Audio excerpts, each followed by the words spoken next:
तो राहुल गांधी ने जो माल बनाया, अगर वो माल सही जगह पहुंचने ही नहीं पाया, दुकानों तक नहीं पहुंचने पाए, ग्राहक तक नहीं पहुंचे, और ग्राहक तक नहीं पहुंचेगा तो फिर पैसा कहाँ से आएगा?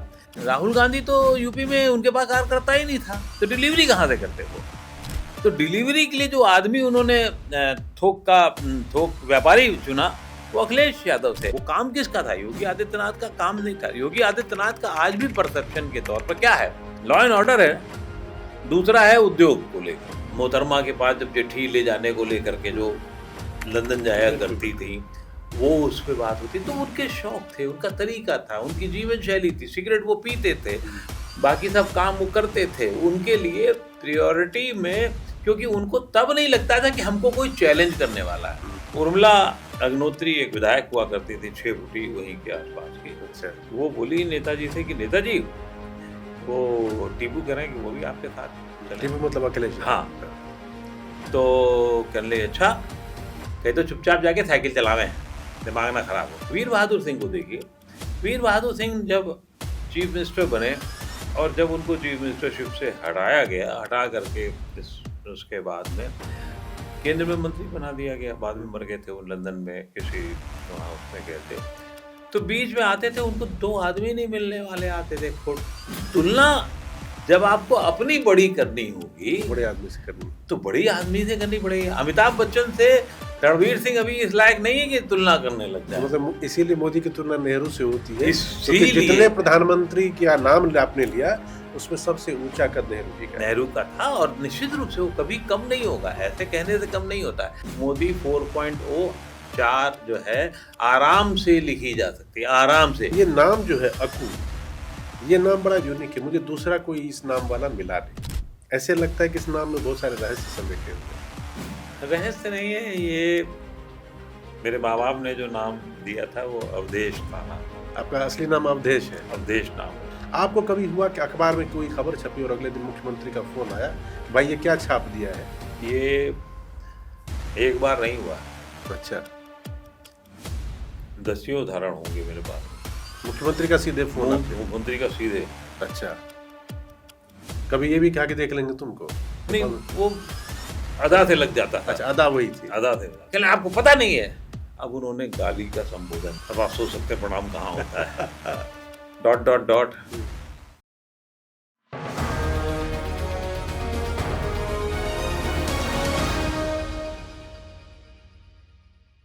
कहते हैं कि हमारे और आपके जैसे लोग, यानी कि जो जनता है, वो जहां सूचना खत्म कर देती है, उसके आगे की सोच राजनेता रखते हैं। और जिनके पास ये सोच होती है, वही सत्ता का सुख ले पाते हैं, वही सरकार बना पाते हैं, वही मंत्री बनते हैं और प्रधानमंत्री भी बनते हैं।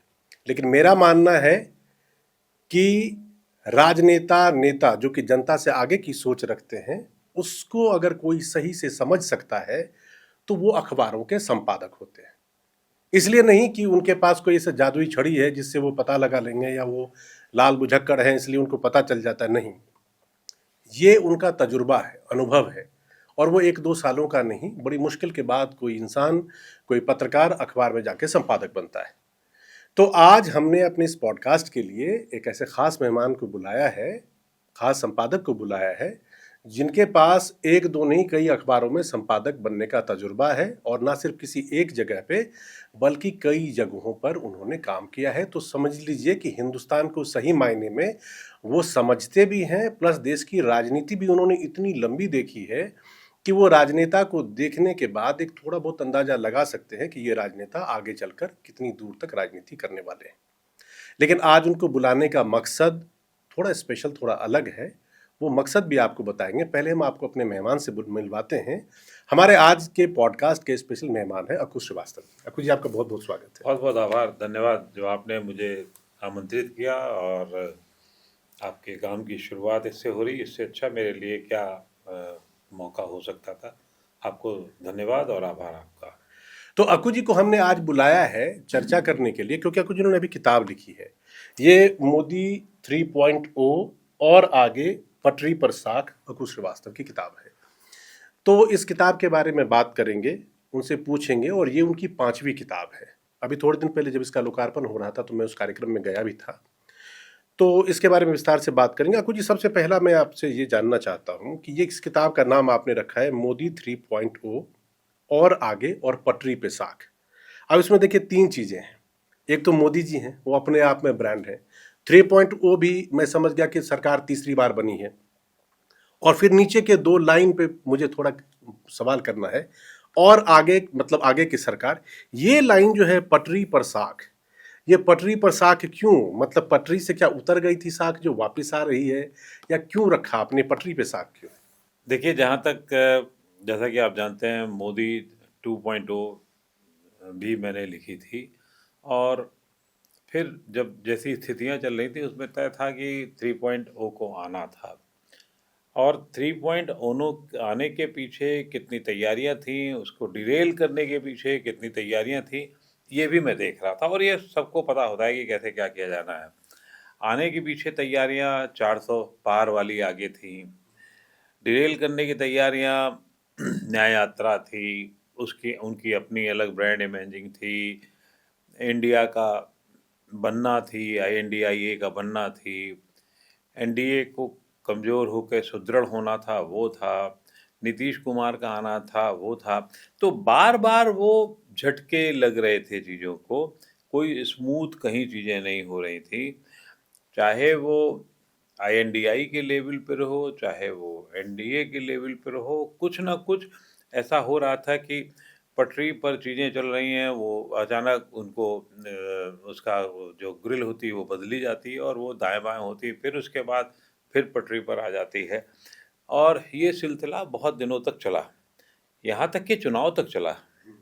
चुनाव तक मतलब कहने का ये कि चुनाव नतीजे तक नहीं, चुनाव के जो 7 चरण के चुनाव थे, पहला चरण खत्म हुआ और दूसरे चरण में अचानक जब ये 400 पार की एनालिसिस भाई लोग करने लगे, नेता करने लगे और अपने तय से करने लगे, अपने आप से करने लगे कि साहब 400 पार जरूरी क्यों है, भारतीय जनता पार्टी के बड़े नेता करने लगे। तो वहाँ से एक विपक्ष को एक मुद्दा मिला कि साहब ये तो संविधान खतरे में है, संविधान बर्बाद हो जाएगा।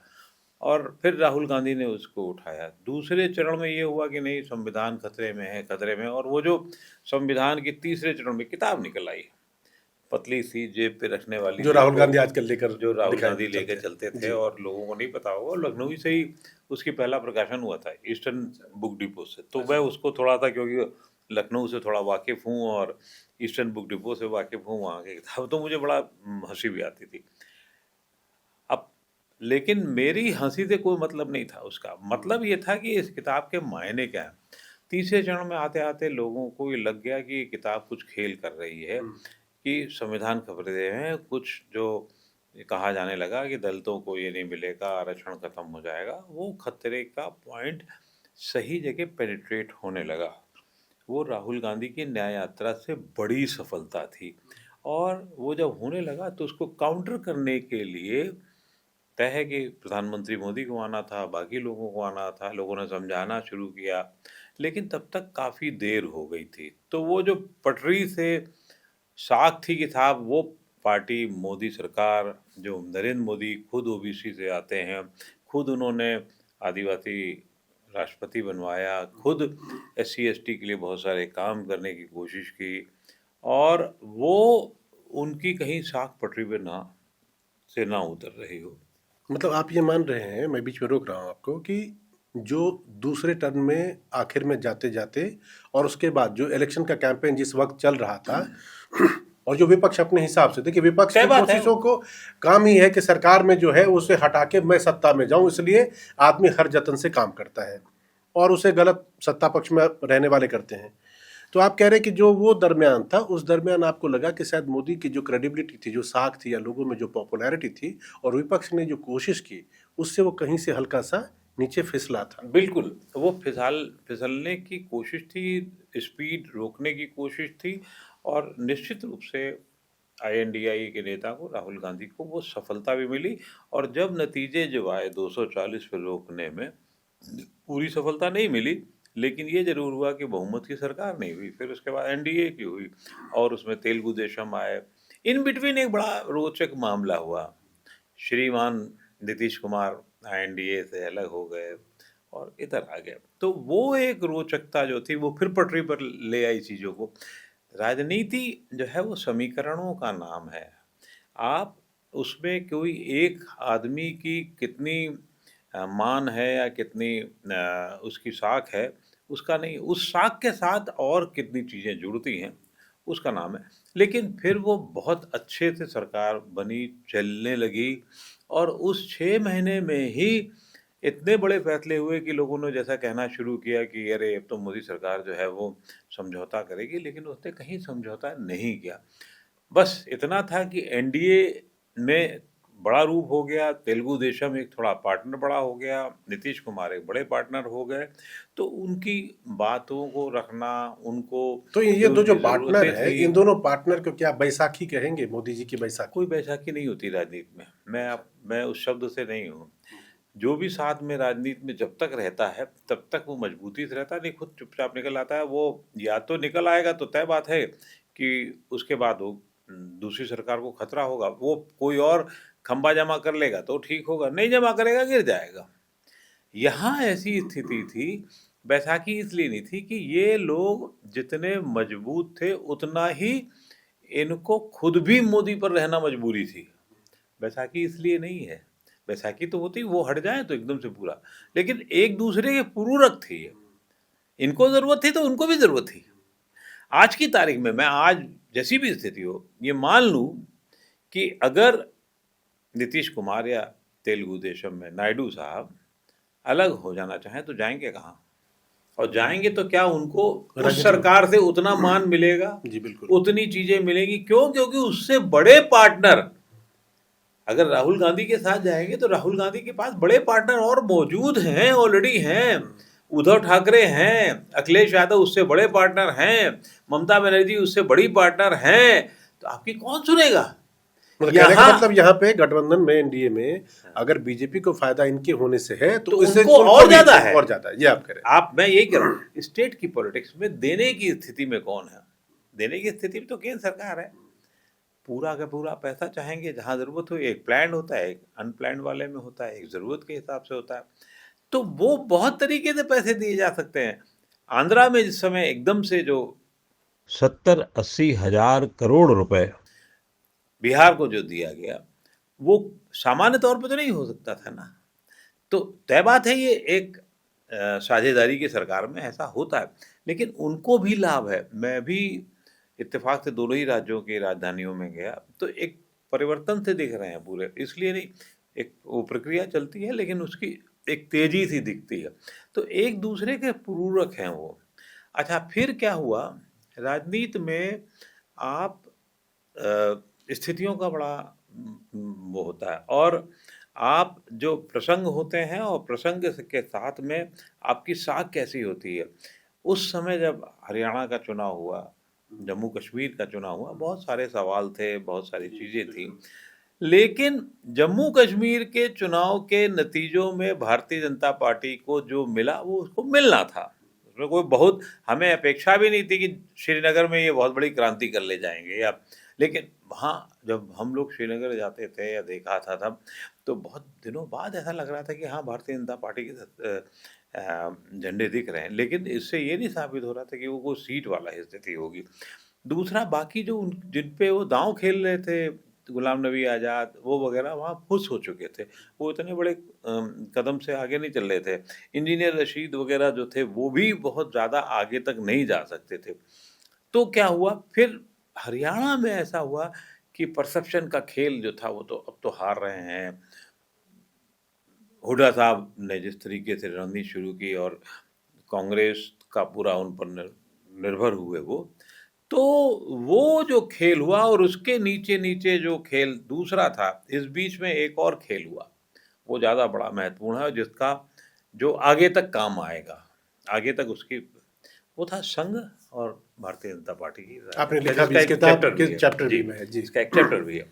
वो अपने आप में बहुत महत्वपूर्ण है। उस पर संघ पे मैं बाद में आऊंगा। हाँ, अब मैं उसको छोड़ देता हूँ। हाँ। हरियाणा एक ऐसा परसेप्शन का केंद्र था जिसने धड़ से पूरी चीजें बदल दी। आपकी पोजीशनिंग बदल दी। जो पटरी साख जिसको हम कह रहे थे चल रही थी, ठीक है, अपना एक गाड़ी स्पीड पकड़ रही थी, लेकिन हरियाणा ने धड़ से उसकी 40 की स्पीड को 80 की स्पीड कर दिया। तो जब आप स्टेशन आप जहाँ मर्जी में आए रोकेंगे, जहाँ मर्जी में आए तेज करेंगे गाड़ी, तो तय बात है, माना जाता है कि आपका सब कंट्रोल आपके ऊपर है।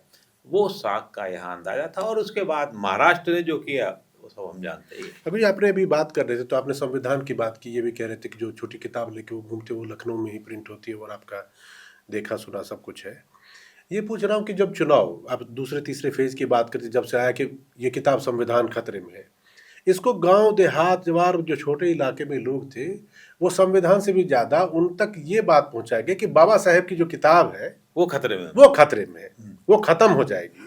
और जो उस किताब के जरिए जिस वोट बैंक को साधने की राजनीति या जो उसके जरिए हो सकता है, उन लोगों ने मान लिया कि भाई संविधान में, तो उनके लिए गीता बाइबल से ज्यादा महत्वपूर्ण अहम है कि बाबा साहेब ही खतरे में है। तो ये जो कांग्रेस की एक सोच, भाई रणनीति के तहत ही उन्होंने उठाया ना। हम सब जानते हैं कि संविधान कभी भी खतरे में नहीं हो सकता, इस लोकतंत्र में कभी नहीं हो सकता, संभव ही नहीं है, संभव ही नहीं है। सिर्फ ये है कि संशोधित किया जा सकता है। बिल्कुल, इतनी बार संशोधन हुआ है तो वो वक्त के साथ परिस्थितियों के साथ उसमें बदलाव होते रहे हैं। तो ये जो नैरेटिव एक दिया गया, इस नैरेटिव को जनता के बीच में जाकर उनके जनमानस में एक तरह से जो कांग्रेस करने में सफल रही, जिस वजह से बीजेपी की सीटें भी बीजेपी क्या इसको समझ नहीं पाई कि भाई ये मेरे लिए बहुत डैमेजिंग है। इसको मुझे लगता है कि बीजेपी अभी भी देखिए पार्लियामेंट में रोज ही हंगामा हो रहा है। मुझे भी लगता है समझने में भाजपा को 15-20 दिन की देरी हुई।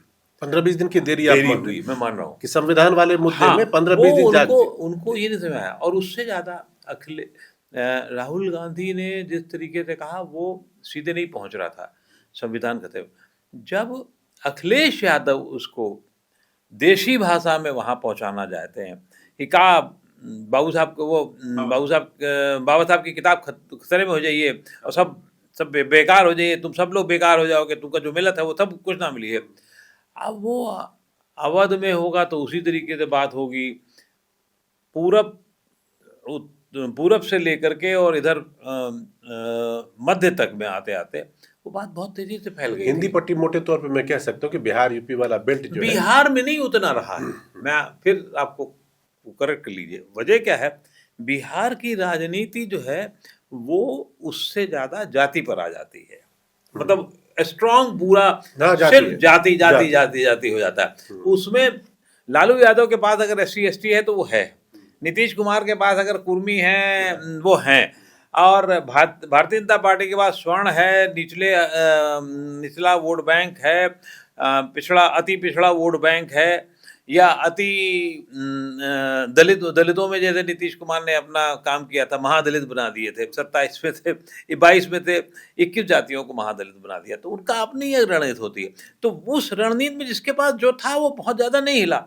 क्यों? क्योंकि एक तो राहुल का प्रचार का केंद्र वहां नहीं था, बिहार में बहुत ज्यादा केंद्र नहीं रहा। आपको याद होगा तो बहुत दिन तक गए ही नहीं वो, तो वहां केंद्र नहीं था।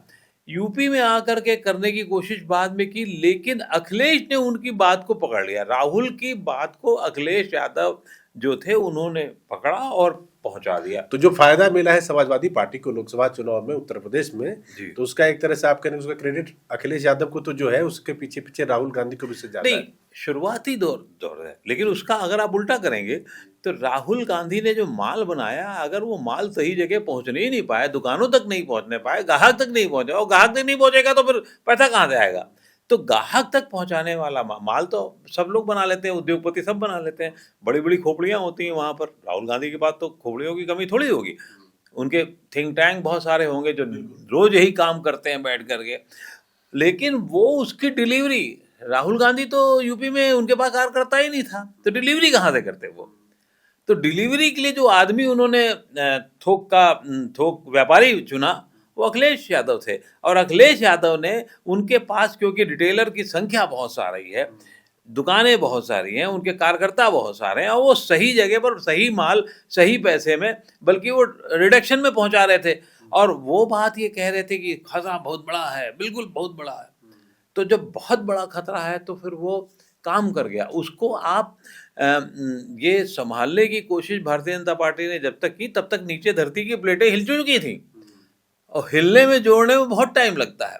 तो जब एक बार हिल जाए तो अपना आदमी सामान झोपड़ी झग्गी जो है वो सड़क पर ले आया, तब तो उसको दिमाग में डर हो गया ना, हमारा तो घर उजड़ रहा है, चाहे तूफान आए ना आए।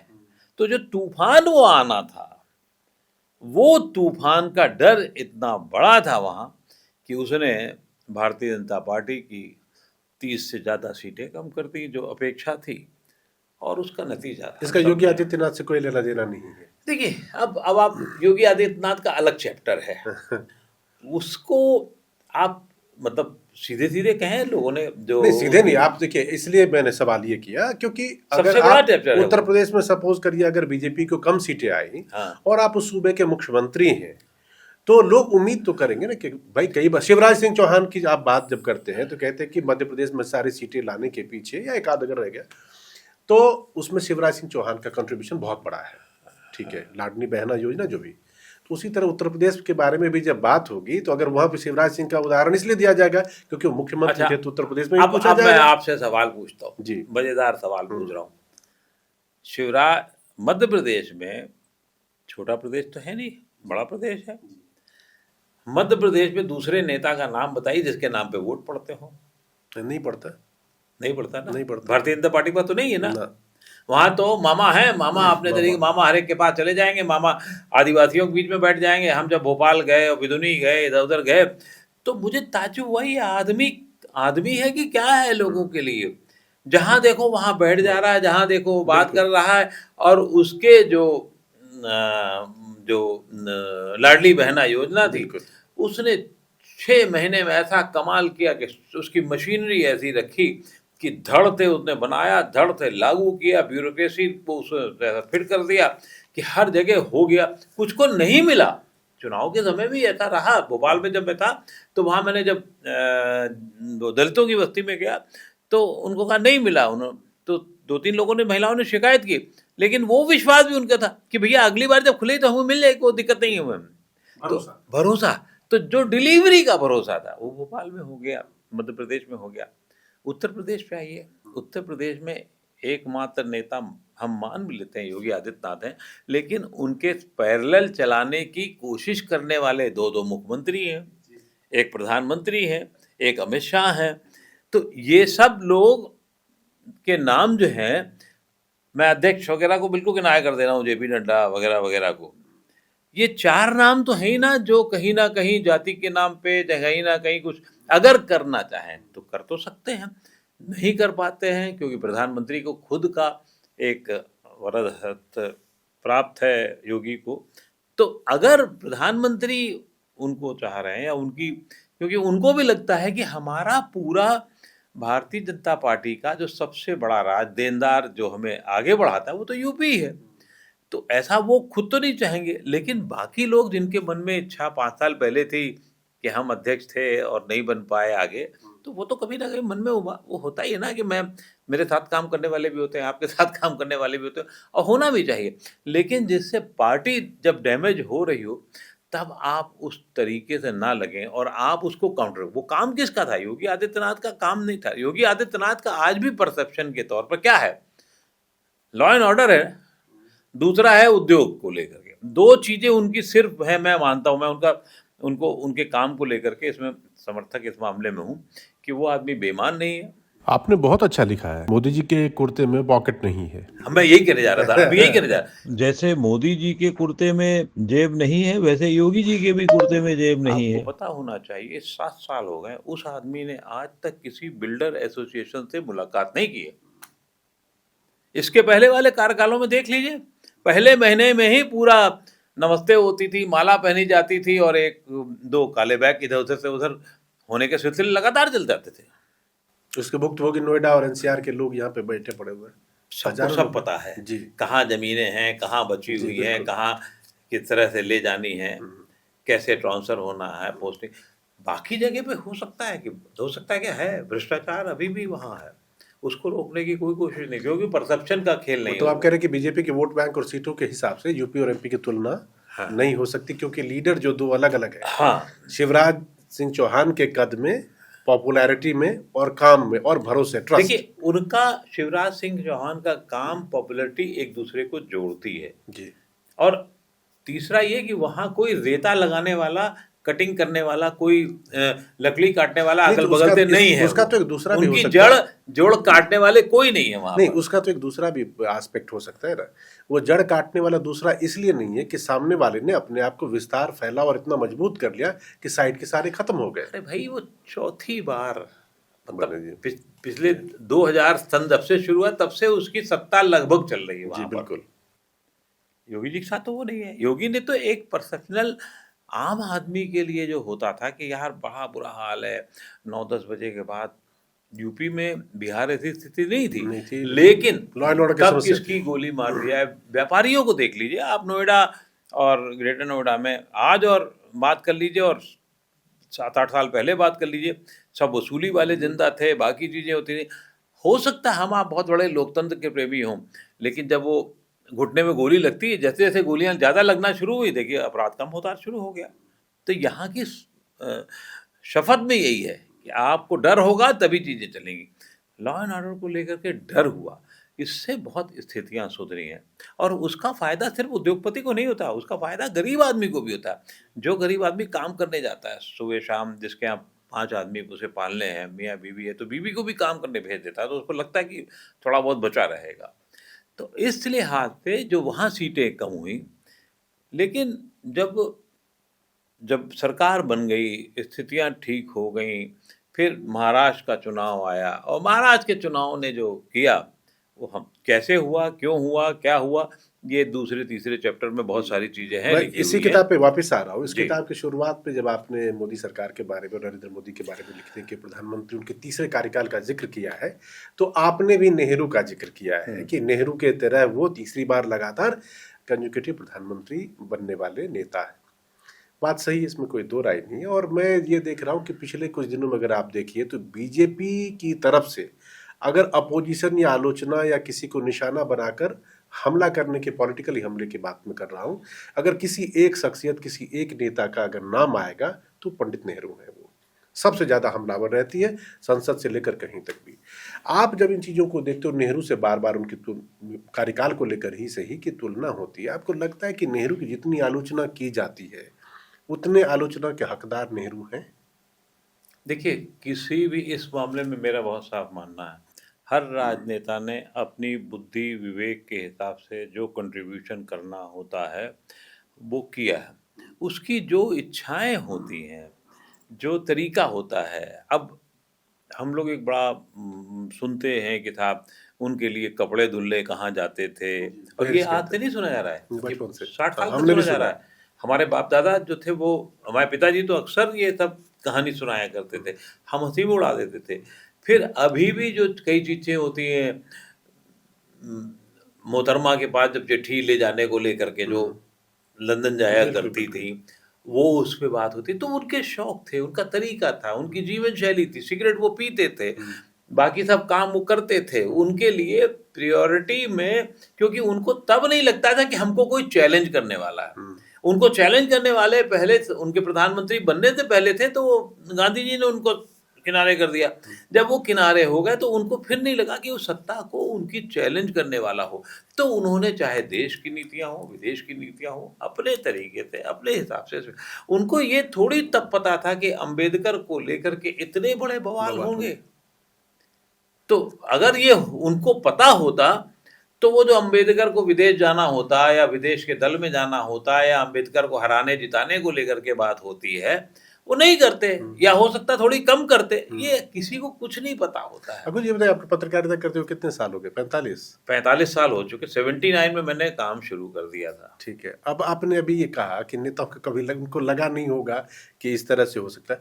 45 साल में आपको कभी कोई राजनेता मिला, या बड़े नेता की मैं बात कर रहा हूँ, मुख्यमंत्री, प्रधानमंत्री टाइप का, जिसको कुर्सी पे रहते हुए इस बात का डर हो कि ये काम जो मैं कर रहा हूँ, कल को इस बात पे जो है बहुत आलोचना होगी, लोग पकड़ेंगे, फिर मेरे पे सवाल होगा, इस तरह का भय किसी के मन में होता है? मुझे लगता है किसी को नहीं होता है। नहीं होता है। आज कुछ लोग, जैसे अब जरूर है, अब आज के नेताओं में ये होता है, नरेंद्र मोदी को होगा। नरेंद्र मोदी हर चीज बहुत सोच समझ के, समीकरण के साथ करते हैं। लेकिन आज से 10 साल पहले तक मुझे एक नेता का आप नाम बताइए और फिर मैं उस पर बहस करने को तैयार हूँ कि उसने क्या बहुत सोच समझ के काम किया, टारगेटेड ऑडियंस पे काम किया। कांशीराम ने टारगेटेड ऑडियंस पे काम किया। भारतीय जनता पार्टी ने जब मंदिर का मामला आया तो एक टारगेटेड ऑडियंस पे काम किया।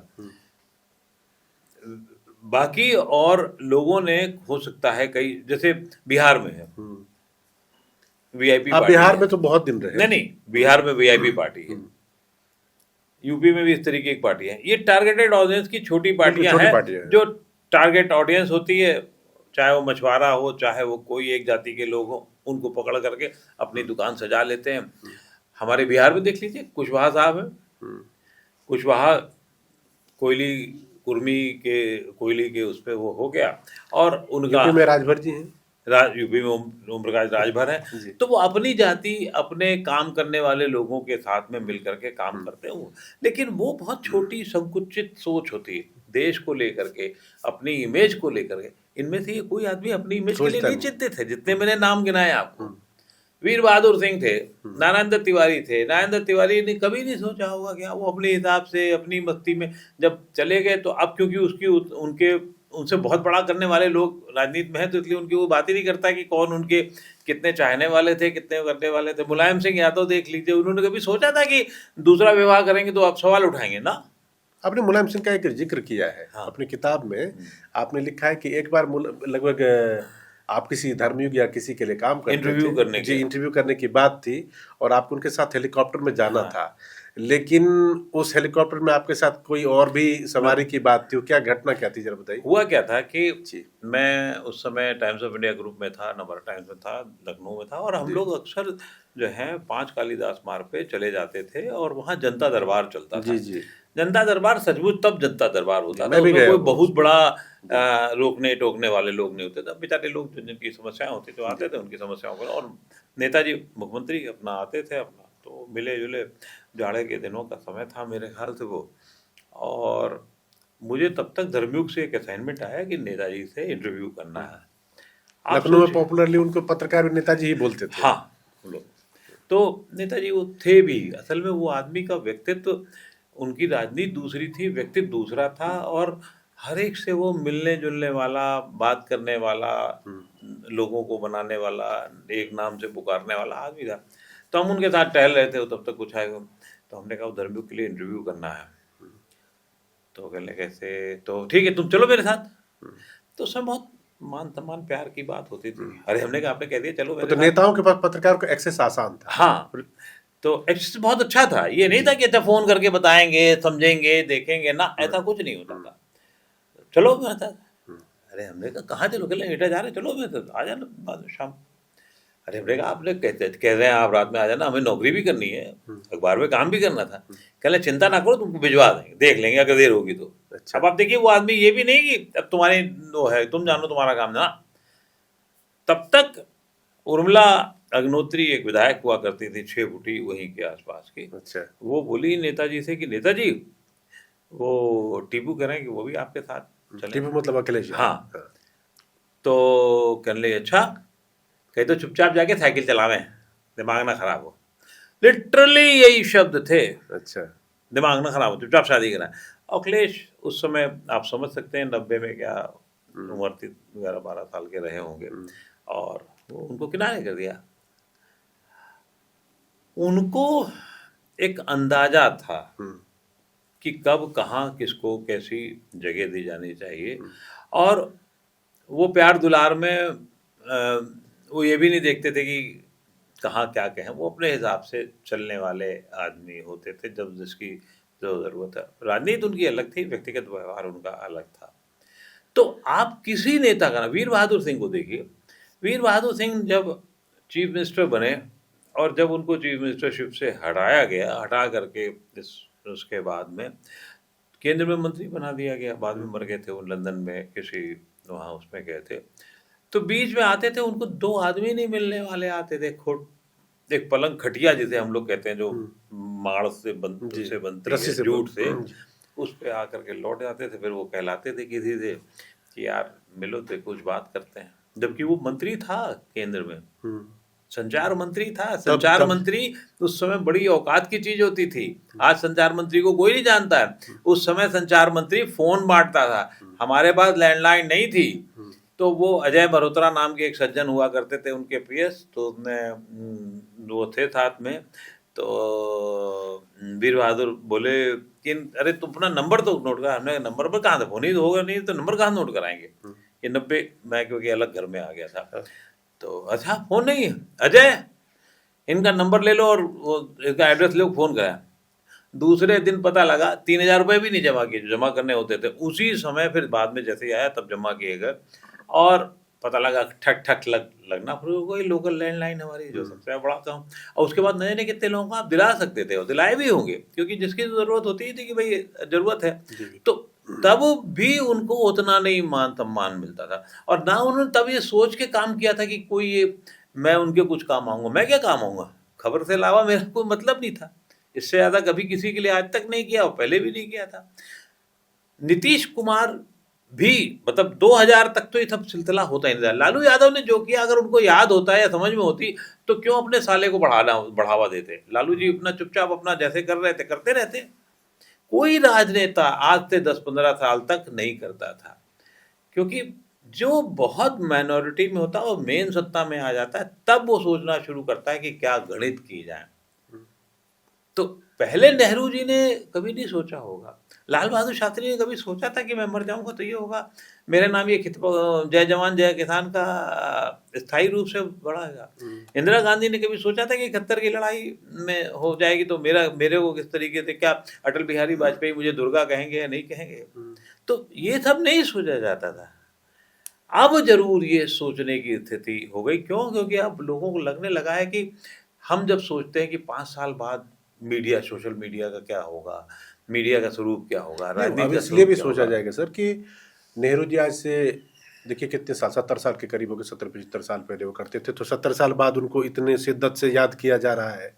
तो आज के दौर में 20 साल पहले भी सरकार है, उनको अगले 50 साल भी वैसे याद किया जा सकता है। लोग जिसकी सरकार आएगी वो अपने जो अपोजिशन में जो भी आदमी होगा उसकी आलोचना करेगा ही देखिए करेगा। ऐसा है, मैं फिर कह रहा हूँ उसको, क्योंकि जब आपको और बड़ा बनना है तो एक कोई बड़ा आदमी ढूंढना पड़ेगा, जिससे तुलना करनी होगी। जी, नरेंद्र मोदी की तुलना के लिए कभी लोग, इवन 10 साल मनमोहन सिंह ने राज किया, उनका भी नाम नहीं लिया नहीं जाता। लिया था, बिल्कुल सही।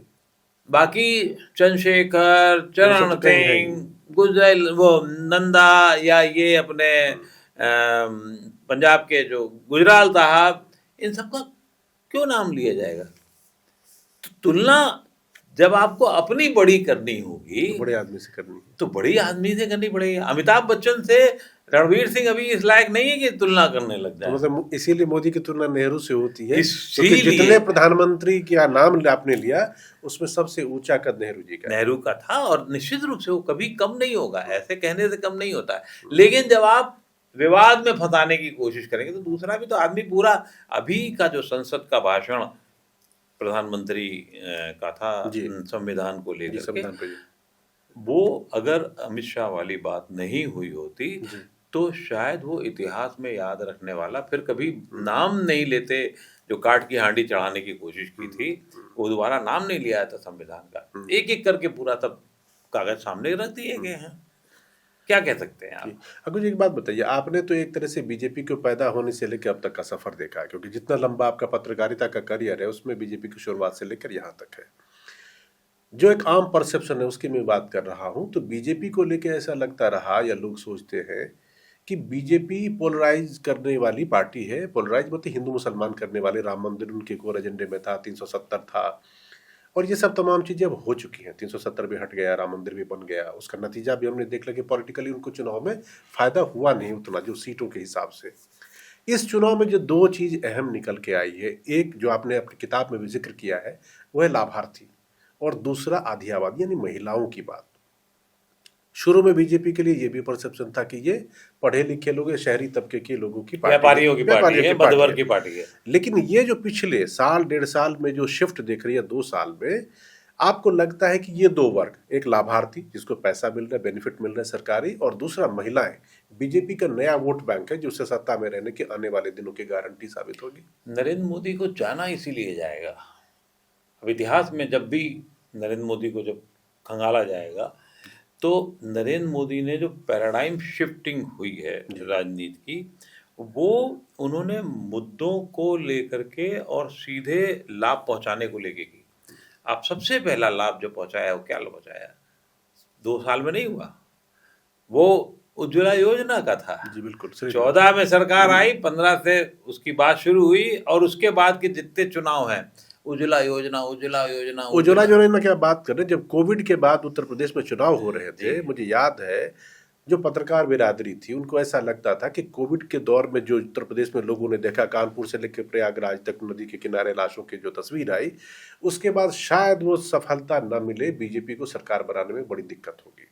लेकिन जब नतीजे आए वो कुछ और कहानी कह रहे थे, और लोगों जो ग्राउंड रियलिटी में जो लोग काम करने वाले थे वो ये भी बता रहे थे कि शायद इस तरह की, जिसमें उज्ज्वला योजना एक बहुत अहम था। नहीं, उस चुनाव में जब तक आप कोविड का मामला है तब तक तो राशन आ गया था। जी बिल्कुल।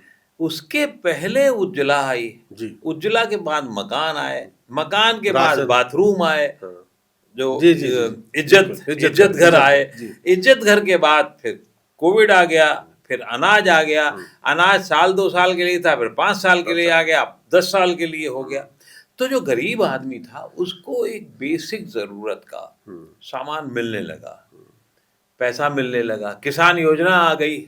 आप इसको एक तरह से कह सकते हैं सोशल गारंटी हो गई ना, सोशल गारंटी है, आप एक इज्जत से जी सकते हैं। हाँ भाई, आपको मकान का इंतजाम हो गया, गैस आपके पास हो गई, बिजली आपके चूल्हा पास जल हो गया, गई, चूल्हा जल गया, रोशनी हो गई, और उसके लिए राशन भी आ गया। हाँ। तो बेसिक बुनियादी चीजें जो है वो आपके जीने के लिए आपके घर में मिल गई, सरकारी तौर पे आ गई, बिल्कुल, जिसके लिए बिना एफर्ट।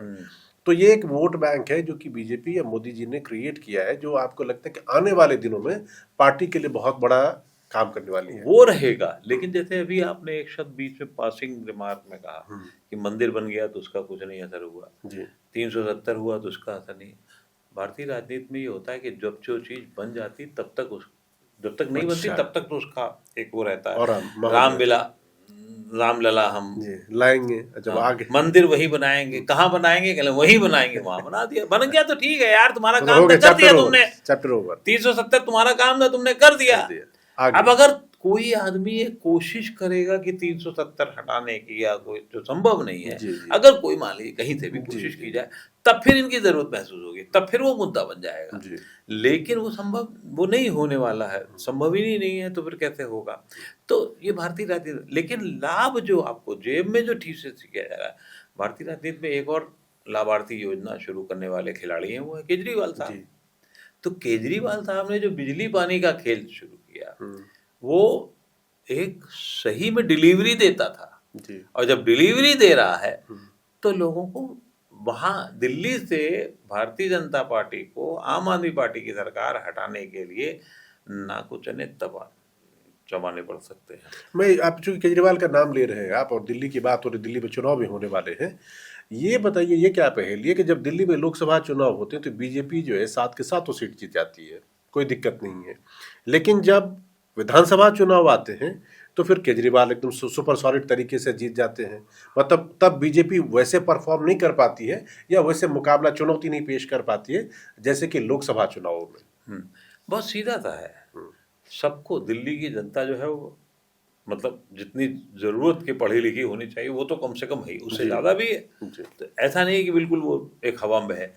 तो जो केजरीवाल साहब दे रहे हैं वो लोकसभा चुनाव के दौरान भी मिलता रहेगा, उसको अंदाजा है। लेकिन ये भी अंदाजा है कि राष्ट्र के मुद्दों पर, राष्ट्र की छवि के मुद्दों पर, बाकी और नेशनल इश्यूज जब होगा तो वहां मोदी ज्यादा बड़े नेता साबित होंगे, और साबित होते रहे हैं।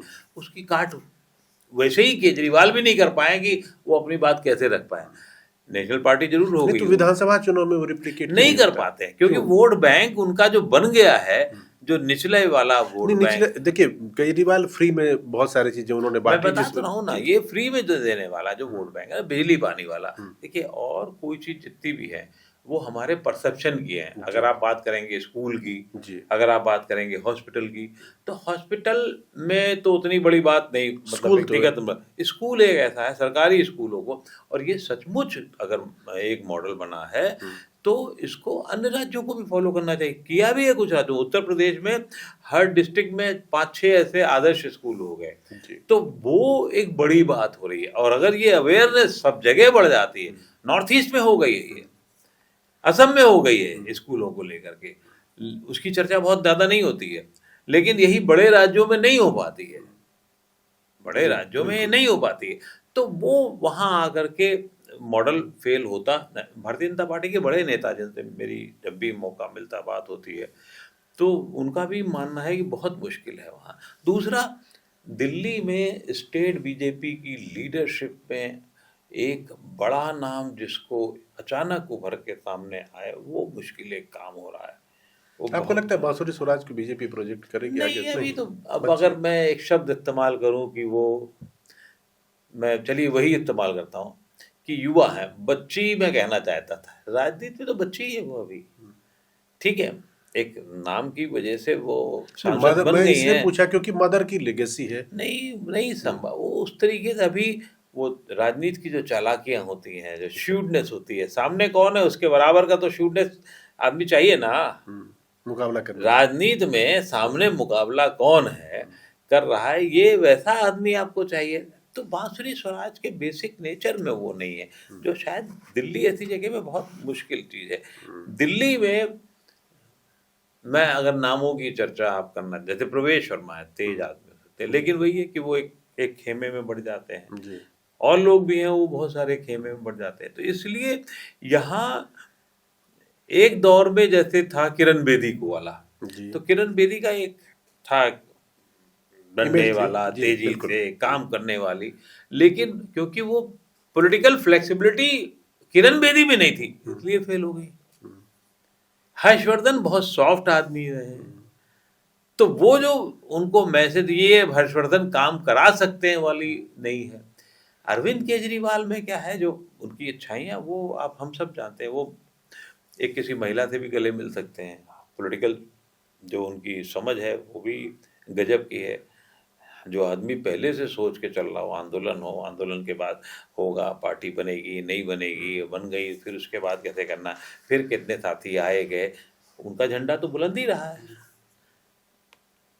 तो ऐसा नहीं हो सकता, लेकिन वो कहाँ तक जाएगा, किस हद तक जाएगा, ये कहना बहुत जल्दबाजी है अभी। अब चूंकि आपने केजरीवाल का भी नाम लिया और आपकी किताब जो है उस दोनों का मैं कोरिलेशन निकाल के, मेरा अगला सवाल वही है। केजरीवाल साहब ने जब जेल से वो बाहर आए थे तिहाड़ से, तो उन्होंने आते ही पहली प्रेस कॉन्फ्रेंस में एक चीज़ का जिक्र किया और कहा कि मोदी जी 75 साल के होने वाले हैं। और बीजेपी में ऐसे लिखित तो कुछ है नहीं, लेकिन अधिकतर जगहों पर यही, चाहे सुमित्रा महाजन हो या बाकी नेता भी, कि 75 के बाद वो एक्टिव पॉलिटिक्स से हट के वो साइड से हो गए। 2025 में मोदी जी भी 75 साल के हो जाएंगे। 2025 को छोड़ देते हैं, आपको लगता है कि ये जो मोदी 3.0 आपने लिखा है, मोदी 4.0 कर लिखने के लिए आपको 2029 तक का इंतजार करना पड़ेगा, और मोदी 4.0 तब हो सकता है जबकि मोदी जी चौथी बार प्रधानमंत्री बने? क्या उसकी संभावना आपको कहीं से लगती है कि आप मोदी 4.0 और आखिरी चैप्टर या कुछ ऐसा लिखेंगे? मैं पहले केजरीवाल साहब पे आ जाता हूँ। ठीक है।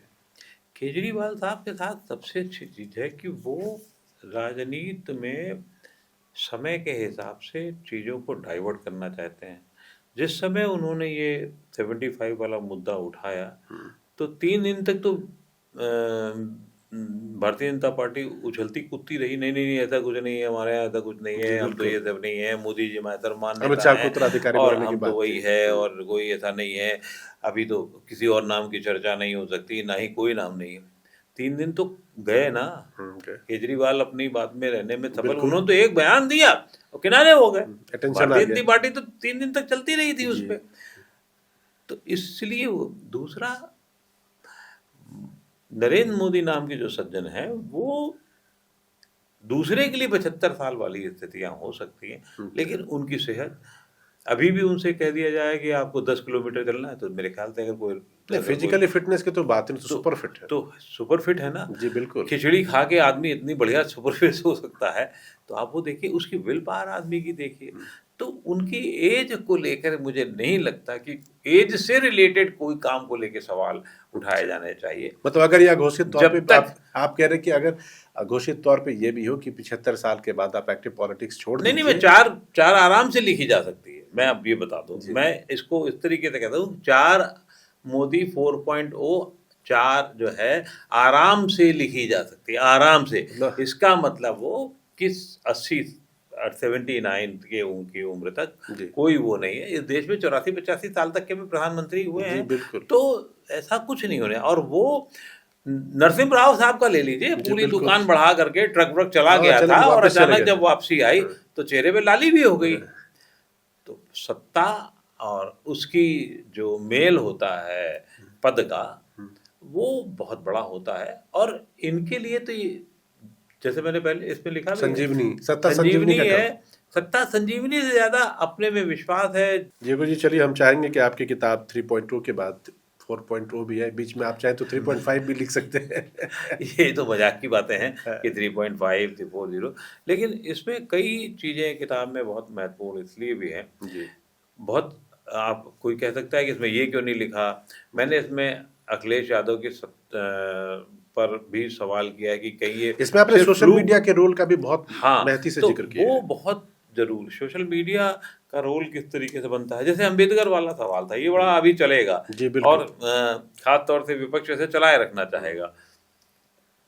एक अमित शाह साहब को भी ये सतर्कता आगे से बरतनी पड़ेगी कि उत्तेजना में या किसी एक रो में, जैसे हम लोग कहते हैं कि रो में कह गए हम ये बात, वो राजनीति में रो में नहीं कई बार कही जा सकती है। ऐसा कुछ नहीं है। भगवान को लेकर के जो उन्होंने कहा अमित शाह ने, तो जब आप पूरे संदर्भ में देखेंगे तो उसका कोई बयान गलत जी, बिल्कुल। नहीं कहीं से। खुद अंबेडकर साहब ने संविधान में कहा है कि भगवान के नाम पर आप शपथ ले सकते हैं। ईश्वर के नाम पे हम सब शपथ लेते हैं भाई, बिल्कुल, बिल्कुल। विधायक की शपथ लेते हैं, दूसरी शपथ हम लेते हैं, सांसद की शपथ लेते हैं, ईश्वर को साक्षी मान के। ईश्वर को साक्षी मान के। उन्होंने जब खुद कहा है तो कौन सी इतनी बड़ी बात हो गई है। अंबेडकर साहब ने खुद कहा है, लेकिन इस बात को आगे तक जाना, ले जाना। सर, यही तो सोशल मीडिया का दौर है। आपने कुछ कहा, उसमें से कौन सा हिस्सा निकलेगा और कौन सा हिस्सा फैलेगा, इसकी गारंटी नहीं। तो इसलिए बोलने, ये आपको एक और याद होगा, मैं दूसरा पक्ष कर ले लेता हूँ, आलू से सोना निकालने वाला। तो वो बयान तो कुछ और था। भारतीय जनता पार्टी के सोशल मीडिया के विशेषज्ञों ने इतना सा काटा कि राहुल गांधी जो है वो ये कहते हैं कि आलू से निकलेगा मशीन से, सोना बन जाएगा। तो अब की से बारी कांग्रेस की थी। नहीं, इसमें तो एक चीज ये मानना चाहिए कि देखिए, नेता भी तो इंसान ही होते हैं। ऐसा थोड़ी है कि आप 100% मैकेनाइज्ड एक एक शब्द तौल के। इसीलिए तो मैंने कहा ना, आपको उत्तेजना का ध्यान रखना होगा, रो में नहीं बह जाना होगा। उन्होंने कोई, फिर मैं कह रहा हूँ, उस बयान को अगर आप देखेंगे पूरे संदर्भ में देखेंगे तो कहीं आपको ऐसा नहीं लगेगा। क्या आप ये मानते हैं कि दलित वर्ग जो है भगवान को नहीं मानता है? ऐसा तो नहीं है, ऐसा नहीं है, नहीं है। ये 100% सही बात कह रहा हूं मैं, पूरी तरीके से मानता। दलित का वर्ग का एक हिस्सा अंबेडकर को भगवान मानता है, और एक हिस्सा के दलितों का क्या, सब दलित पूरे भारत का समाज है, उन्हें सोसाइटी के लिए एक भगवान का दर्जा दे सकता है। उन्होंने बहुत बड़ा काम किया था, उनके साथ और लोगों ने बहुत सारे काम किए थे। संविधान निर्माता जितने लोग थे उन सबने बहुत बड़ा काम किया था। आज उसी संविधान की वजह से हम बचे हुए हैं। हम तमाम खतरे आते हैं, तमाम चीज़ें आती हैं। इंदिरा गांधी का आपातकाल आया, उसके पहले बहुत सारी चीज़ें आई, कोरोना आया, उसके पहले डीमोनेटाइजेशन आया। सब लोगों को लगा अब संविधान में क्या होगा, क्या गड़बड़ हो जाएगा, लेकिन यही संविधान था जो हमें बचाता है, थोड़ा हिलाता डुलाता है, फिर आगे हटा के बैठा देता है। बिल्कुल। तो ऐसा कुछ नहीं है। लेकिन जब खुद अंबेडकर साहब कह गए हों कि ईश्वर के नाम पे आप शपथ लेते हैं, तो मुझे लगता है ये चैप्टर खत्म करना चाहिए। होगा नहीं खत्म, मेरे चाहने थोड़ी होता है ये तो, इसको तो और आग भी लगाई तो जाएगी। मुद्दा चाहिए जो मुद्दा जिंदा रहे और जिस पे राजनीति चलती रहे। और करा, विपक्ष का काम ही यही है। लेकिन इसको आप अपनी तरफ से कैसे, जो उसके रास्ते हो सकते थे अभी भी हैं, ऐसा नहीं है, साफ आके कहना चाहिए ये मेरी उससे हो, मतलब जल्दबाजी में या मुझे उत्तेजित किया गया, जो जिस तरीके से था वो माहौल उस तरह से हुआ। लेकिन हम आप अगर एक कमरे में बात करते हैं तो एक दूसरे तरीके से बात भी कर सकते हैं, लेकिन सार्वजनिक रूप से जैसे मैं कहीं हाँ, अगर बिल्कुल। जाऊंगा तो बतौर संपादक, बतौर पत्रकार, मुझे अपनी गरिमा का ध्यान रखना होता है, जी, बिल्कुल। शब्दों का ध्यान रखना होता है। खैर ये राजनेताओं का है काम, मैं उसमें क्यों पढ़ूं। लेकिन देश की ऊर्जा और सबसे बढ़िया हमारा पैसा आपने 8 दिन इसी में खराब कर दिया। पूरी पूरी शीर्ष सत्र है, चौपट कर दिया। कुछ बेमतलब की चीजों पे कोई काम ही नहीं हुआ उसमें। तो ये तो लोगों को लगता ही होगा ना। आप कितने बड़े मुद्दे अभी देश के सामने हैं, कोई क्या कभी विपक्ष ने महंगाई को लेके बवाल किया? विपक्ष तो आजकल पार्लियामेंट में आपने देखा होगा खून खुनामा हो गया वहाँ पे, प्रताप सारंगी जी जो है। बताइए। अब विधायक, अच्छा वैसे हो गया, अच्छा हुआ, मैं ये भी बता दूं। क्या क्यों? धक्का मुक्की? मैं इसलिए ना, कार्यकर्ता मारा जाता है तब आपको अफसोस नहीं होता है, नेता मार दिया गया तो अफसोस हो गया। पता तो लगे ना इन लोगों को कितनी दिक्कत होती है। मैं तो लेकिन ये नहीं होना चाहिए। जहां से आप गंगा निकलती हो और वहीं पर आप गंदा पानी डाल दें तो नीचे तो और गंदा जाएगा। बिल्कुल बिल्कुल।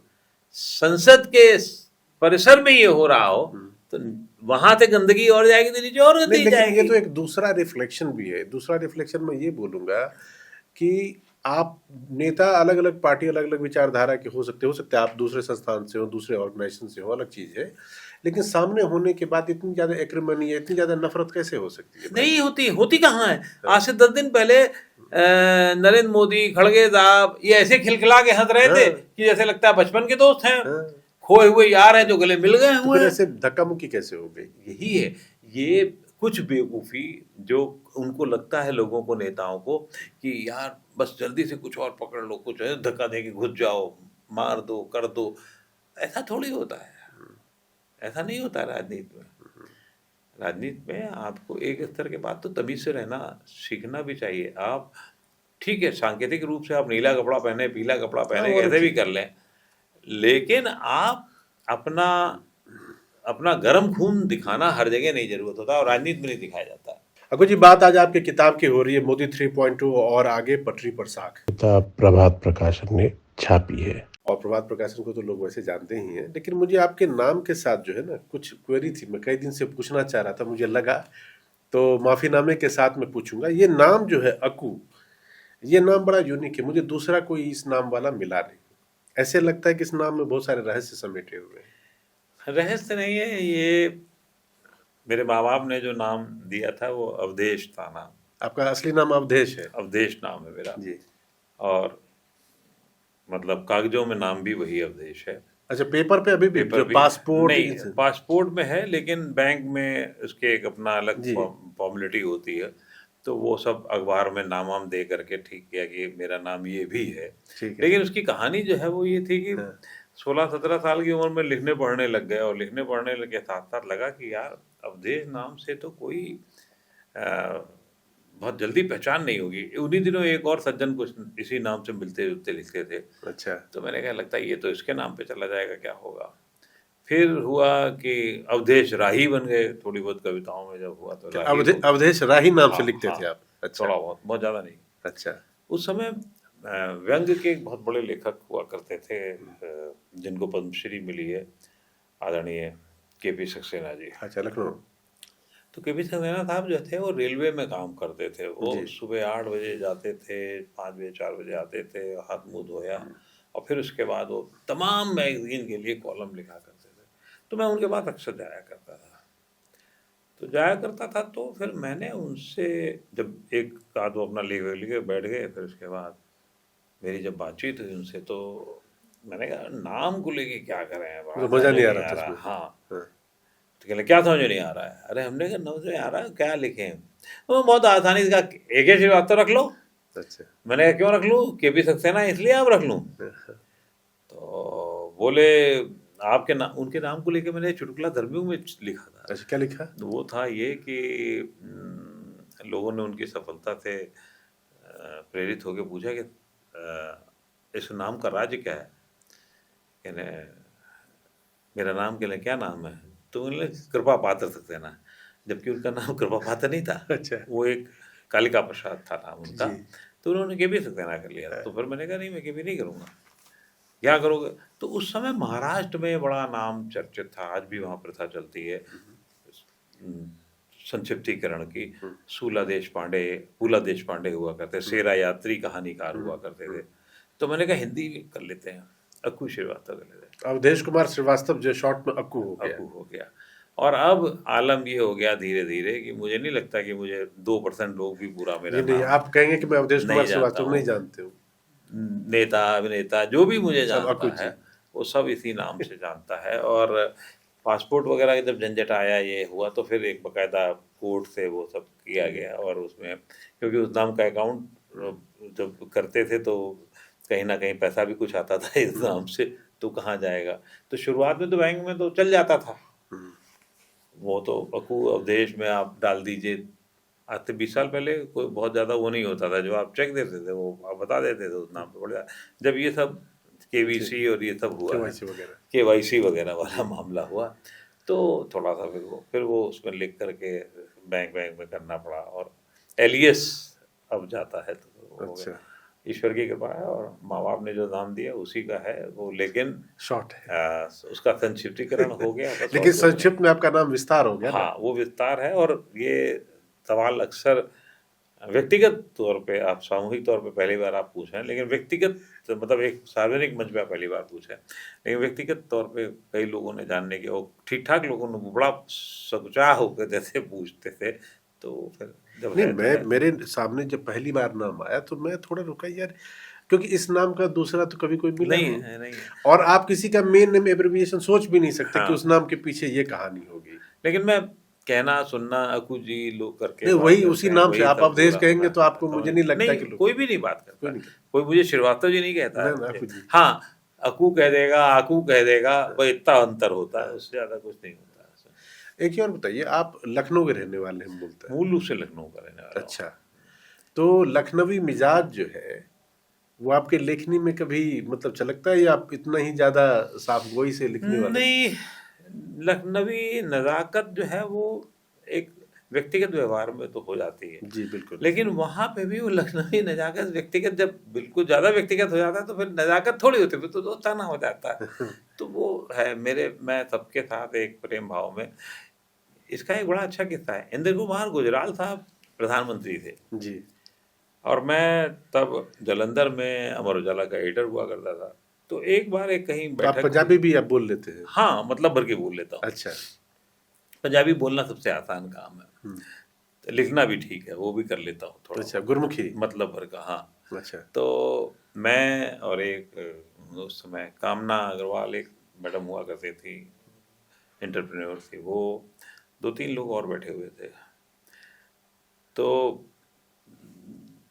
कुछ देर बाद इंद्र कुमार गुजराल, वही 5-6 लोग बैठे हुए थे, तो गुजराल साहब बोले, और थोड़ी भाषा बहुत बढ़िया है। अच्छा, कि गुजराल साहब ने आपसे कहा? गुजराल साहब बोले। अच्छा। बादल साहब भी थे वहाँ। अच्छा। तो मैंने नहीं, तुसी किथे रहे? तो मैंने कहा वो लखनऊ। ओ तभी अच्छा। लखनवी अंदाज है आपका। वही मैं सोच रहा था कि आपकी भाषा इतनी सौंधी से है, तो इतना प्यार, जबकि पंजाबी भाषा में अपने प्यार अलग किस्म के हैं। जी। वहाँ चोट पहुंची होती है तो दुख कहते हैं, तो दुख पहुंचा। गेहूं का मान कनक कहते ही कितना गुना बढ़ जाता है। जी बिल्कुल। उस भाषा की अपनी खासियत है। जी। लेकिन लखनवी अंदाज, नफासत जो होती है कि पहले आप वाली, उसमें शायद हम लोग बाजी मार ले जाते तो हैं। आप दिल्ली से जो बाहर, मतलब लखनऊ से बाहर इतने लंबे अरसे तक अलग अच्छे से आपने नहीं, कहा मैंने था। कहाँ काम, मैंने जागरण से शुरुआत की, फिर टाइम्स ऑफ इंडिया ग्रुप में रहा, नवारा टाइम्स के साथ लखनऊ में, 93 में पत्रिका में चला गया जयपुर। फिर जयपुर के बाद एक दिन वहाँ पेट कुछ खराब हुआ, वो कीड़े वीड़े हुए, तो एक दिन दिल्ली भागा, फिर प्रभाष जी से मिला, प्रभाष जी के साथ में। तो प्रभाष जी आपने जनसत्ता में भी काम किया? हाँ। अच्छा। तो मैंने कहा फिर अब बताइए क्या करना है। कह रहे तुमको जब नौकरी दे रहे तब तो तुम आए नहीं, दिमाग खराब था, तब तक अब शादी हो गई थी, लखनऊ घर बन गया था। हमने ठीक है। कहने थे अब तो यहाँ दिल्ली में नौकरी नहीं है। हमने जहन्नुम में है, कहले हाँ जहन्नुम में है। उन्होंने कहा चंडीगढ़ जाओगे? अब चंडीगढ़ उस समय सच में जहन्नुम था, अच्छा आतंकवाद चल रहा था, अच्छा अच्छा, मिलिटेंसी के दौर स्थितियाँ में, मिलिटेंसी की दौर थी। तो हमने हाँ चले जाएंगे। ये 2000 से पहले की बात होगी। ये 92 के 92 आसपास था मामला, 93 के आसपास। तो 93 में भी ठीक ठाक था, लेकिन ख़त्म हो रहा था धीरे धीरे। तो जाओगे? हमने हाँ जाएंगे, चले गए। 7 साल वहाँ रहे। इन बिटवीन बॉम्बे में 2 साल काम, 2 महीने 3 महीने काम किया, वहाँ ट्रांसफ़र हो गया था, लेकिन वहाँ मकान नहीं मिला तो भागे, वापस आ गए। तो बॉम्बे के बाद में फिर चंडीगढ़ आ गए, चंडीगढ़ से फिर कलकत्ता चले गए एक्सप्रेस में, 7 8 9 महीने वहाँ रहे। फिर उसके बाद में कलकत्ता के बाद आ गए अमर उजाला के ग्रुप में, तो वहाँ हेड क्वार्टर में, मतलब मेरठ में उसके एडिटर हो गए, फिर जलंधर के एडिटर हुए, फिर इलाहाबाद के देखिए, एडिटर पश्चिम हुए। बंगाल आप रह लिए, राजस्थान रह लीजिए, यूपी रह लिए, बिहार रह लिए, पंजाब रह लिए। तो यूपी में फिर इलाहाबाद आए, इलाहाबाद के बाद बनारस आए, बनारस के बाद फिर चंडीगढ़ आए, अच्छा हिंदुस्तान का एडिटर हो गए। फिर अच्छा हिंदुस्तान के बाद फिर बिहार का, बिहार हेड रहे, पूरा बिहार झारखंड पूरा देखा, वो किया। और फिर उसके बाद दिल्ली आए। तो देश का काफ़ी बड़ा हिस्सा, एक तरह से कह लीजिए कि हिंदी भाषी इलाके जो हिंदी है, क्या मतलब कलकत्ता भी हुआ कलकत्ता, है, हाँ, तो महाराष्ट्र भी हुआ है, वो सब कर लिया। और सभी जगह काम किया, और सभी बड़े संस्थानों में 7 8 साल, 7 8 साल अभी ये काम बताइए, इतना लंबा आपने करियर आपका रहा है, 45 4 दशक 5 दशक के आसपास, सबसे अविस्मरणीय नेता आपके लिए या शख्सियत में अगर कहूँ, पर्सनैलिटी जिससे आप मिले होंगे, जिसका इंटरव्यू किया होगा, वो कौन आदमी था? देखिए, इस मामले में अटल बिहारी वाजपेयी का कोई जवाब नहीं था। अच्छा, फिर दूसरे नंबर फिर मैं कहूँगा कि क्यों वाजपेयी जी, मुलायम क्यों? से नहीं, अटल जी एक तो बहुत प्यार से बात करते थे, और बहुत प्यार से आपको बीच बीच में कुछ एक आध कविताएं भी कभी कभी अपना वो, उनको थोड़ा सा धीरे धीरे वो अच्छा, उठते थे वो। मुलायम सिंह यादव भी उस मामले में बहुत दिलदार। अच्छे आदमी, दिलदार किस्म के थे। तो इस लिहाज से ये था, मैंने बहुत नीतीश कुमार के साथ बहुत सारे इंटरव्यू किया है, बादल साहब के साथ, बड़े बादल मतलब प्रकाश सिंह बादल के साथ किया है, बहुत सारे और नेता हैं जितने हैं उनके साथ। उनमें इनमें चालाकियाँ नहीं थी जो सबसे, ये दो लोगों में, श्रूडनेस। हाँ, जो 2 लोग जैसे थे इन अटल जी में और मुलायम सिंह में, जी दोनों अलग अलग विचारधारा के जी, थे, बिल्कुल अलग।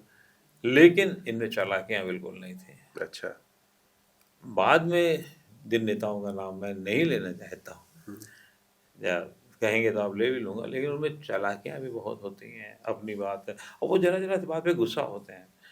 मेरे खिलाफ में, मैं आपको बता दूं, विशेषाधिकार नोटिस 2 बार आ चुकी हैं आपके खिलाफ? हाँ, आप सोचिए कि वो कोर्ट में कहाँ है ये मत पूछिएगा कहाँ से हुआ, क्योंकि इतने राज्यों में किया तो कई लोग अटकलें लगाने लगे।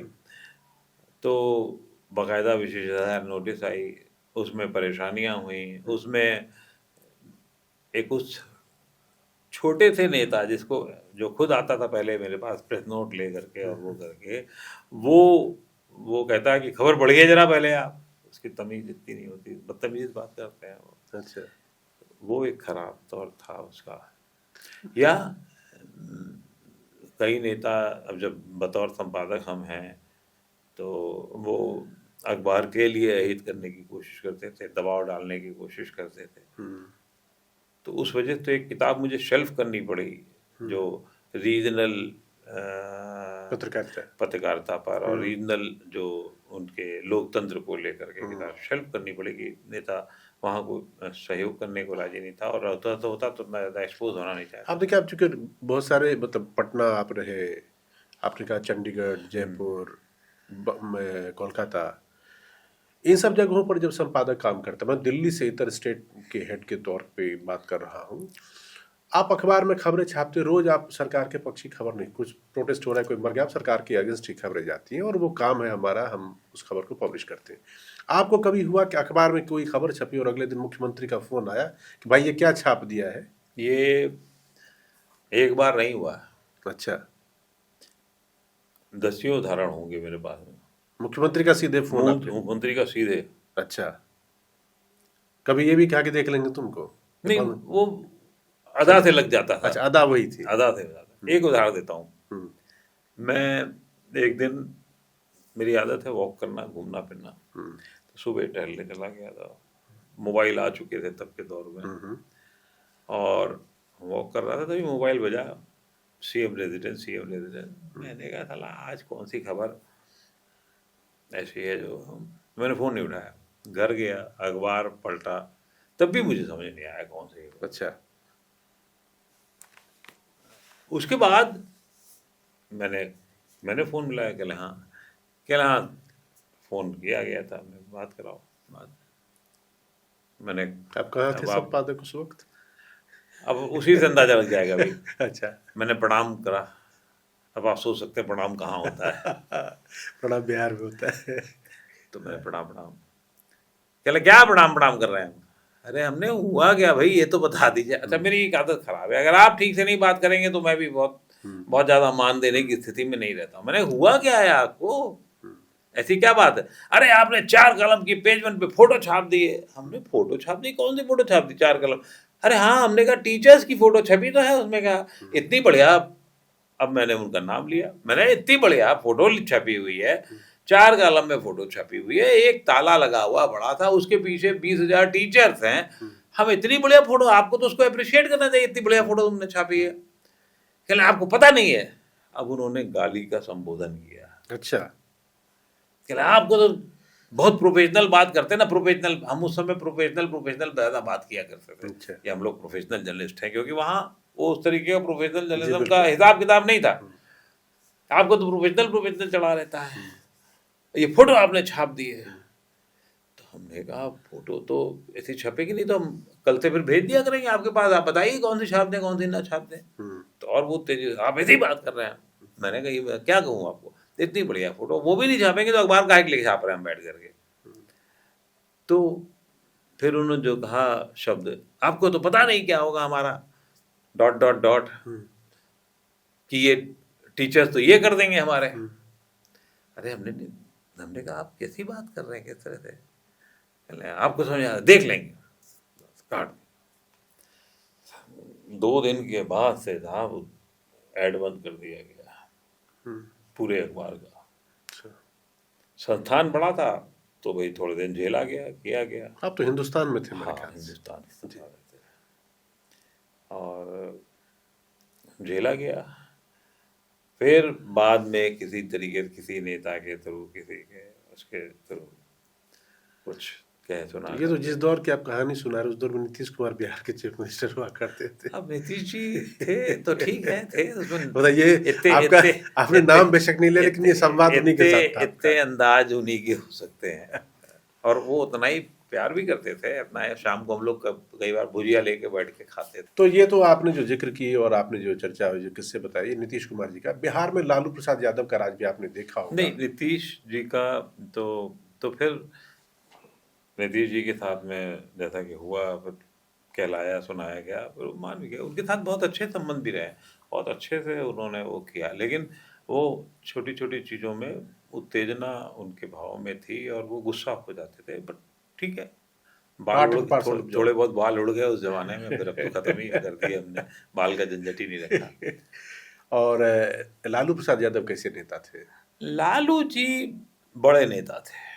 अच्छा, मतलब नेता के तौर पर अभी हैं और भगवान उनको लंबी उम्र दे, लेकिन लालू जी का एक स्टाइल था। और क्योंकि वो उस दौर के नेता रहे जहाँ तथाकथित जंगल राज था, उन्होंने पूरा राज किया, एक वर्ग को उन्होंने समृद्ध किया। आज अगर बाद में कभी पिछड़े वर्गों को मान देने का सवाल आएगा तो उसमें लालू का नाम बहुत बड़ा माना जाएगा।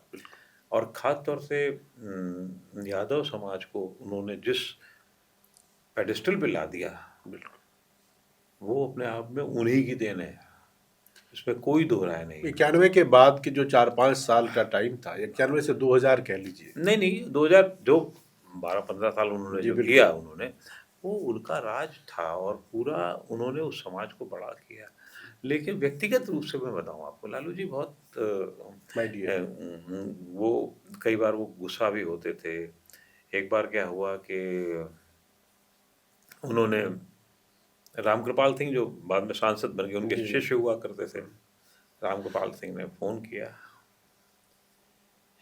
कि भैया लालू जी बात करें, साहेब बात करेंगे। मैंने, ठीक है बात कराओ।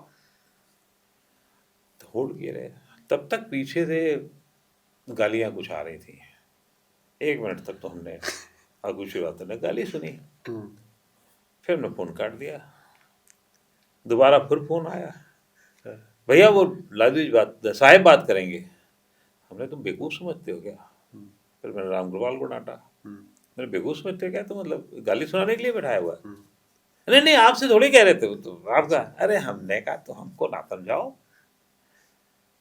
तब तक लालू, हाँ श्रीवास्तव जी क्या हाल है? अब तो आप ऐसे ही कार्ड वार्ड दे के चले जाते हैं, बस भिजवा देते हैं, बुलाना होता है। एक समारोह हमारे यहाँ होना था, समागम, तो उसका हमने कार्ड 2 दिन पहले भिजवाओ। उसकी सच बात ये भी थी कि उसमें भी चालाकी थी कि अब चाहते लालू जी पहुंच जाए कार्ड, लेकिन आए नहीं, क्योंकि लालू जी का जो संबंध था। तो हमने, वैसे भी आप कहाँ रहते हैं? दिल्ली में रहते हैं? कहले नहीं हम आए हुए हैं। तो हमने कहा आप कह रहे हैं तो हम कहीं आ जाए? कहले आ जाइए। पहुंचे, बड़े प्यार से खातिरदारी की उन्होंने। देखा वहाँ सामने बिल्कुल मसूर की दाल का एक कम से कम 50 क्विंटल मसूर की दाल पड़ी हुई थी एक कोने पे। अरे हमने कहा लालू जी ये तो मसूर की दाल बड़ी शानदार सी लग रही, बड़ा। अरे कन्ले ये वो है, वो वाली बिना खाद उसके यूरिया वाली। तो हमने, वाह क्या बात है, बहुत बढ़िया। तब तक उन्होंने कहा, राम सुजन शिवादत जी के लिए 1 बोरी दाल भिजवाओ। अरे हमने कहा हाथ जोड़े, हमने 1 किलो दाल हमसे खर्च नहीं होती, आप 1 बोरी दाल भिजवा रहे हैं, क्या करेंगे? कहना था ठीक है कोई बात नहीं, मटन तो खाते हैं ना? हाँ मटन तो। चले हम आपको खिला, अब मैडम के साथ लेके आइएगा। अच्छा। हमने कहा देखिए नेताओं की सब चालाकी, उनको सब पता है कि मैडम हमारे साथ नहीं रहती है। उनको पता है, मैंने नहीं बताया था उनको। मैडम तो लखनऊ रहती है ना? हमने, हाँ लखनऊ रहती है। तो लखनऊ जो रहती है, कहते हैं जब आइएगा ना तो पता लग जाएगा हमको, और फिर हम आपको खिला। उस आदमी ने किया ये काम। उसी आदमी ने एक काम और किया कि मुझे एक धमकी दी मिली, नीतीश जी थे तब, तभी, और मैं दौरे पे जा रहा था छपरा कहीं, तो किसी ने मुझे व्हाट्सएप पे मैसेज दे के धमकी दी, काट डलबा। पहले फोन आते बहुत सारे आते, मुझे फर्क नहीं पड़ता, मैसेज पे है तो मैंने कहा यार ये मामला गड़बड़ है। फिर मैंने अपने साथियों को कहा। जब तक मैं छपरा पहुंचा तब तक फिर वो जो है नीलमणि शायद आईजी हुआ, वो डीजी हुआ करते, नीलमणि नाम था, डीजी हुआ करते थे। तो डीजी ने फिर फौरन मामले को लिया और 4 आदमी भेज दिए मेरे पास। तब से मैं जब तक बिहार रहा वो रहे वो लोग, खतरा था ही वो। मैं भी जिप्सी में चलता था। तो लालू जी ने उस पर क्या किया कि वो हुआ ये थे, जब नीलमणि आदेश दे रहे होंगे हमारे बारे में, पूछा तो वहाँ जागरण का एक साथी रहा होगा और कोई टीवी वाला रहा, उसको पता लग गया कि लालू जी ने उस पर प्रेस कॉन्फ्रेंस कर दी पूरी पूरी। हिंदुस्तान के सबसे बड़े संपादक पर जानलेवा हमला की बात और ये वो। अब वो टिकट चलने लगा, अच्छा, नीचे पट्टी चलने लगी। मैं बिहार छपरा में देखा हमने। फिर मैंने लालू जी फोन किया, मैंने लालू जी आप क्या करते हैं? कहले अरे आपके लिए तो किया है। अरे हमने कहा आप हमारे लिए, हाँ तो हमारी जान निकले ना निकले, लखनऊ में घर वालों के निकल जाएगी। कहले अरे हमने ये तो सोचा ही नहीं, आप चिंता ना कीजिएगा ना, हम सब देख लेंगे लोगों को। अरे हमने कहा आप कहाँ देखेंगे, हमारी तो। उस आदमी जिसने धमकी दी थी उसको 3.5 साल की सजा हुई। अच्छा, जेल रहा 3.5 साल वो आदमी। मुझे 1-2 बार जाना पड़ा, और लेकिन वो चला। लालू जी प्रेम के हैं, जब भी मिलते हैं कहीं पे भी, और श्रीवास्तव जी सब ठीक है, ठीक करवा। तो लालू जी एक बड़े नेता हैं, बस उनकी नीतियाँ चीज़ें कुछ जो उनको या उनके परिवार को बहुत दिन सत्ता में रहने देंगी नहीं रहने देंगी, एक सवाल उठता रहेगा, रणनीति होती रहेगी। लेकिन बड़े नेता और बड़े मान के साथ उनको जाना जाएगा, खासतौर से इतिहास में जाना जाएगा। जी जेको जी, बहुत बहुत शुक्रिया आपका, बहुत बहुत आप धन्यवाद। आए, आपसे बातचीत हुई, आपकी किताब मोदी 3.0 पे चर्चा भी हुई, और हम चाहेंगे कि आप इसी तरह किताबें लिखते रहिए, एक के बाद एक किताबें आती रहेंगी, हम पढ़ते रहेंगे और आपको ऐसे बुलाते रहेंगे, बिना किताब के भी बुलाते रहेंगे। बहुत धन्यवाद। बहुत बहुत शुक्रिया।